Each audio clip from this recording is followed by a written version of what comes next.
자녀에게 현금을 주게 되면 세금을 내야 됩니다. 그걸 증여세라고 합니다. 돈을 받은 자녀가 세금을 내야 되죠. 그런데 세금을 한 푼도 안 내고 증여할 수 있는 방법을 알려드리겠습니다. 재벌 그룹같이 재산이 1조, 2조 안 되면은 걱정하실 필요가 없습니다. 오늘 증여세 안 내는 방법 처음부터 끝까지 알려드리도록 하겠습니다. 끝까지 시청 바랍니다. 첫 번째로 증여재산 공제를 활용하는 것입니다. 미성년 자녀는 2천만 원, 성년 자녀는 5천만 원까지 증여재산 공제를 해줍니다. 그만큼 증여재산에서 깎아준다는 얘기죠. 그럼 이거를 얼마에 한 번씩 해주냐면요. 1년일까요? 평생에 한 번일까요? 아닙니다. 10년에 한 번 해주는 겁니다. 그러니까 10년마다 증여를 계속 해주면 공제를 계속 받을 수가 있는 겁니다. 결론적으로 최대한 빨리 증여를 해주는 게 유리합니다. 태어나자마자 0세에 2천만 원, 10년이 지난 후에 10살에 또 2천만 원, 그런 다음 20살에 5천만 원을 증여해주고요. 30살에 또 5천만 원을 증여해주면 됩니다. 그러면 2천만 원, 2천만 원, 5천 합쳐가지고 총 1억 4천만 원까지 증여세 없이 증여해줄 수가 있는 거죠. 또 2024년에 새로 생긴 제도가 있는데요.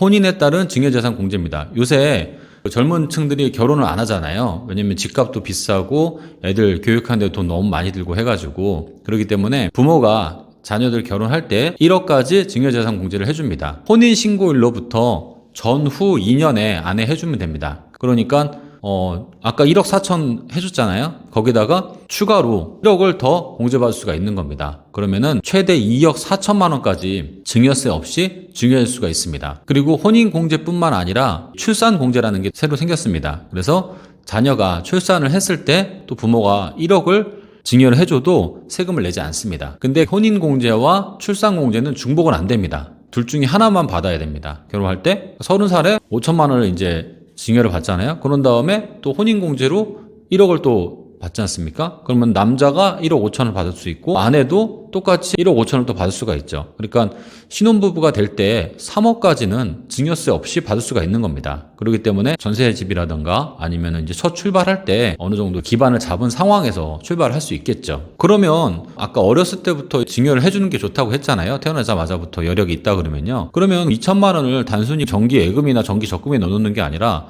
만약에 저 같으면 구글이라든가 애플이라든가 그런 이제 세계적으로 유명한 주식들 있지 않습니까? 세계적으로 망하지 않을 세계 1등인 회사들, 그런 회사들에게 투자를 해놓겠습니다. 그러면 2천만 원을 투자했다고 하더라도 그게 10년이 지나고 20년이 지나면은 망할 수도 있겠지만 망하지 않고 간다 그랬을 때는 2배가 될 수도 있고 3배가 될 수도 있고 10배가 될 수도 있지 않습니까? 그랬을 때는 자녀한테 큰 도움이 되겠죠. 두 번째로 이거는 자금을 주는 건 아니지만 대여해 줄 수가 있습니다. 자녀들이 이제 재산 증식을 해야 되지 않습니까? 그랬을 때 자녀들이 재산 증식할 수 있도록 자금을 대여해 줄 수가 있습니다. 부모 자식 간에도 돈을 빌려줄 수가 있지 않습니까? 부모 자식 간에는 4.6% 이상으로 빌려줘야 됩니다. 그런데 1년에 1,000만 원까지는 이자를 안 받아도 됩니다.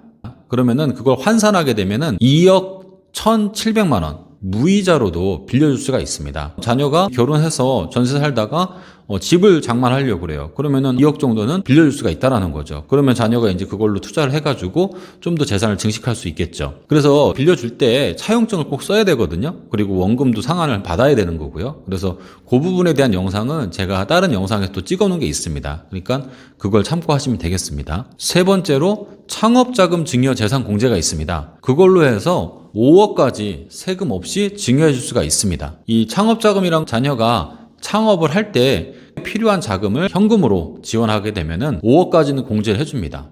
5억이 넘는 부분은 50억까지는 10%로 증여세를 내면 되고요. 만약 직원을 10명 이상 고용한 경우에는 100억까지도 10%의 증여세만 내면 됩니다. 원래 5억을 주게 되면 자녀가 9천만 원의 세금을 내야 됩니다. 근데 9천만 원 안 내고 무상으로 받을 수가 있는 거죠. 부모님은 60세 이상이면 되고요. 자녀는 18세 이상이면 됩니다. 만약 부모님이 돌아가셨다 그러면은 할아버지나 할머니가 증여를 해줘도 됩니다. 증여할 재산은요, 부동산으로 증여하면 안 되고요. 제일 좋은 거는 현금으로 계좌 이체시켜주면 되겠습니다. 창업 업종은 여기 한번 보시죠. 제조업이나 인터넷 쇼핑몰, 음식업, 뭐 건설업, 정보통신업 이런 업종들입니다. 창업 중소기업 감면 중에 해당되는 업종을 창업하면 되겠습니다. 창업 증여자금을 어떻게 사용할지는 세법에서 다 정해놨습니다. 이 사업용 자산을 구매하는데 사용해야 됩니다. 그러니까 사업용 자산이라는 건 뭐냐면은 예를 들어서 자녀가 인터넷 쇼핑몰을 한다. 근데 어떤 창고를 짓기 위해서 뭐 건물을 산다든가 아니면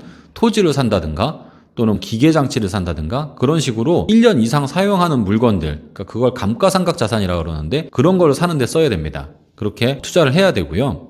만약에 임대를 할 때 임대보증금이라든가 임차료 부분들로 사용할 수가 있습니다. 창업 기한은요, 자녀가 증여받은 날로부터 2년 안에 하면 됩니다. 창업자금으로 증여받은 자금은 4년 안에 모두 사용을 해야 됩니다. 만약 사용하지 않은 증여자금 같은 경우에는 증여세를 내야 합니다. 네 번째 방법은 저가 양수, 고가 양도입니다. 한마디로 자녀가 싸게 매입하거나 비싸게 팔 수 있다는 거죠.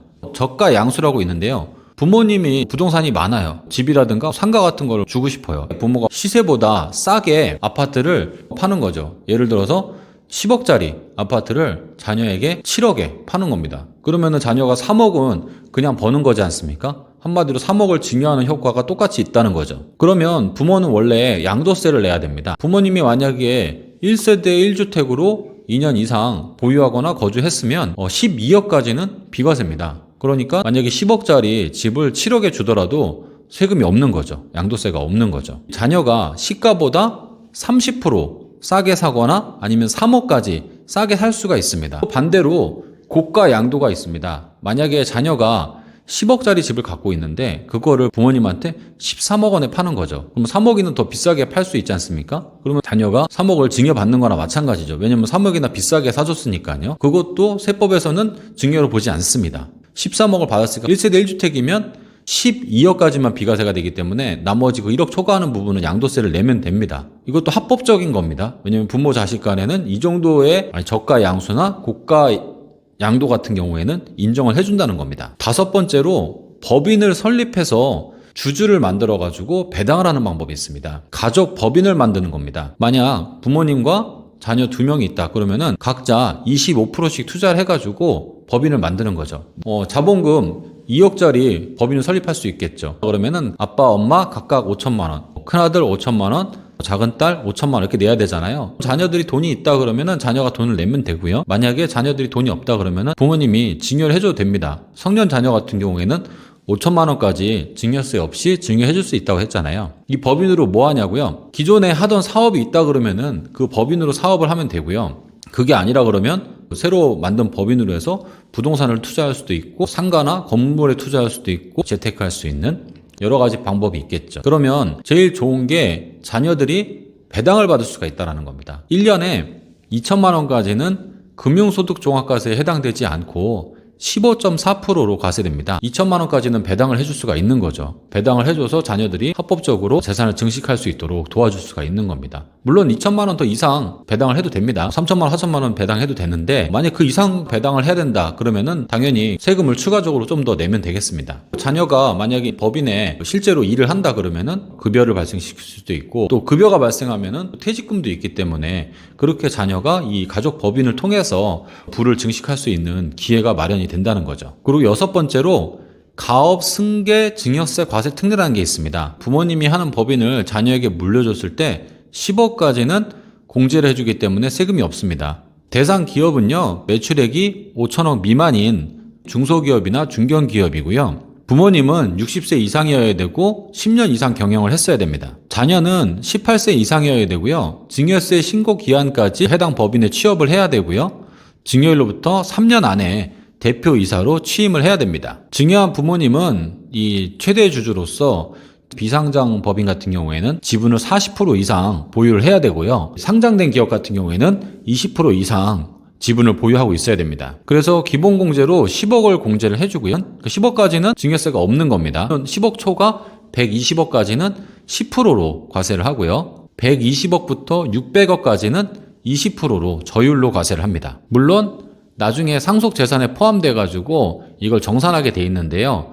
요건에 해당된다 그러면은 가업 상속으로 또 받을 수가 있습니다. 상속세를 다시 추가로 안 낼 수도 있다는 거죠. 일곱 번째로 맨 마지막으로 가업 상속 공제라고 있습니다. 가업 상속 공제는 이 가업승계 증여랑 요건이 비슷합니다. 부모님이 10년 이상 경영한 경우에는 300억까지 공제를 해주고요. 부모님이 20년 이상 경영하신 경우에는 400억까지 공제를 해줍니다. 부모님이 30년 이상 사업을 했으면은 600억까지 공제를 해줍니다. 그러니까 최대 600억까지 세금이 없는 거죠. 가업 상속 공제를 받으면 최대 600억까지는 세금이 없는 겁니다. 이렇게 증여를 받을 수 있는, 상속을 해줄 수 있는 방법이 많습니다. 정리하겠습니다. 첫 번째로 증여재산 공제를 활용하면 미성년자 때부터 해서 2천만 원, 2천만 원, 5천만 원, 5천만 원, 혼인했을 때 1억까지 증여세 없이 증여해줄 수가 있습니다. 두 번째로 자금을 2억 1,700만 원까지는 무이자로 빌려줄 수가 있습니다. 물론 나중에 원금 받아야 되겠지만요.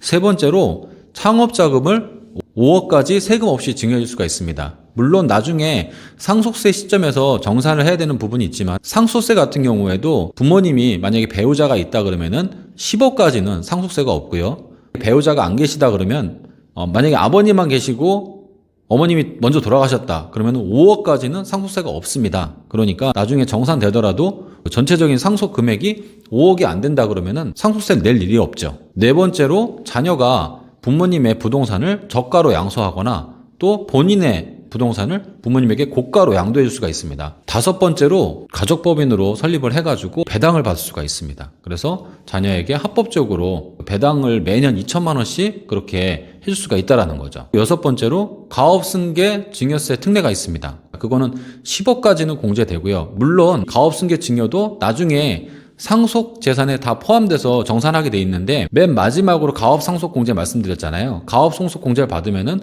그 부분도 안 낼 수가 있습니다. 가업 상속까지 활용한다 그러면은 600억까지 증여세 없이 상속세 없이 이 자녀에게 물려줄 수가 있는 거죠. 제가 말씀드린 이 부분 충분히 활용한다 그랬을 때는 자녀에게 충분히 이 자금을 증여해 줄 수 있다는 거 참고하시면 되겠습니다. 오늘 제 정보가 도움이 됐다 그러면은 구독과 알림 설정 부탁드리겠습니다. 감사합니다.